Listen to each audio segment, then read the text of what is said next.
김해에 있는 알코올 질환 전문 병원. 조금 앉을 수 있겠습니까? 몇 년도 몇 월 며칠인지 기억하시겠습니까? 잘 모르시겠고요. 저희 병원에 오시기 전에 기억나시는 거 있으세요? 없으십니까? 위암 수술까지도 받으셨는데도 불구하고 얼마 안 지나서 다시 음주를 지속적으로 하셔가지고 알코올성 치매의 상태, 그러니까 병실도 못 찾으시고 병실 내에서도 계속 술을 찾으시고 그 다음에 엉뚱한 이야기 하시고 환각 증상이나 환시 증상을 호소하시고. 올해 40대 초반인 알코올성 치매 환자. 술은 지나치면 한 사람의 인생을 송두리째 바꿔버릴 정도로 위험한 독이 된다. 네, 천천히요. 천천히. 네. 네. 자, 우리 할아버님. 예, 이름이 어떻게 됩니까?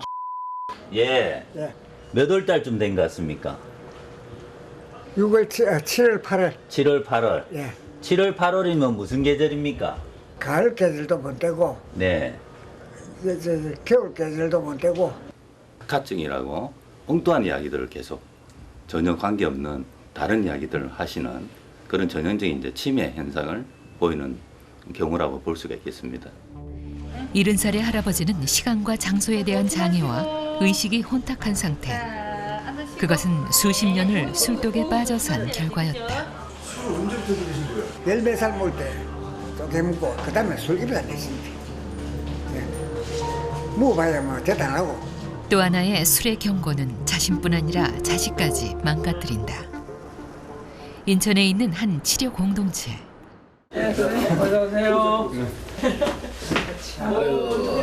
어른이 돼서도 아이처럼 감정 조절이 안 되는 성인 아이들의 모임. 성인 아이 12단계 촉진 모델 프로그램에 오신 것을 환영합니다. 앞으로는 절대 안 마실 거야. 근데 그 절대 안 마실 거야를 우리가 지킬 수 있을까요? 그건 누구도 모르는 거거든요. 아버지의 술 때문에 청춘을 대물림의 고통 속에서 보냈던 이들이 마음을 나누는 자리다. 어떤 정서가 대물림이 되냐면 결코 믿을 수가 없구나.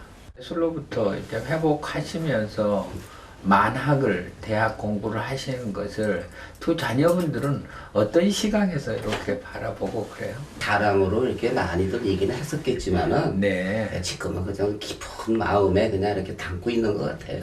그쪽은 좀 어때요? 엄마는 이제 절대 술 안 마실 거지? 그렇게 물어보더라고요. 가끔 먹고 싶긴 해. 그래도 안 마시는 거야. 그렇게 얘기를 해줬어. 이들의 노력을 제일 반긴 건 가족들. 하지만 단주에 성공하는 건 결코 녹록지 않다.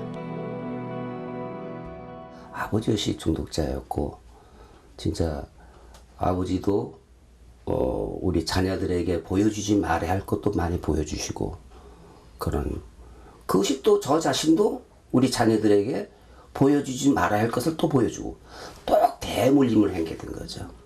제가 지속적으로 술 먹는 그 당시에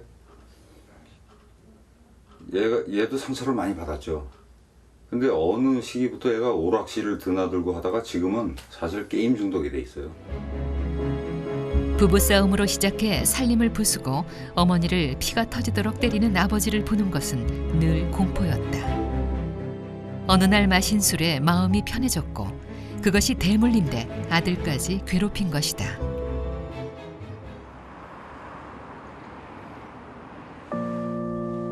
(3년) 전부터 난치성 희귀병을 앓으면서 심한 우울증까지 겹친 김수옥 씨는 모든 것이 귀찮다. 때문에 아이들이 방치된 상황. 올해 초등학교 6학년인 현우는 눈 뜨면서부터 게임 삼매경에 빠져 있다. 눈에 보이는 집안이 엉망이듯 김수옥 씨의 두 아들 또한 대물림의 위험에 내몰려 있다. 대물림이 학습된 것이다. 한쪽으로 위로 붙여요 그냥. 얼마 전에 형아 친구 와서 이거 보고 미로찾기라고 했어요. 문제는 아이의 폭력이 곳곳에서 나타나고 있지만 그 심각성을 간과한다는 것이다. 치우는 신용도 잠깐. 현우는 짜증을 내더니 폭력적이 됐다.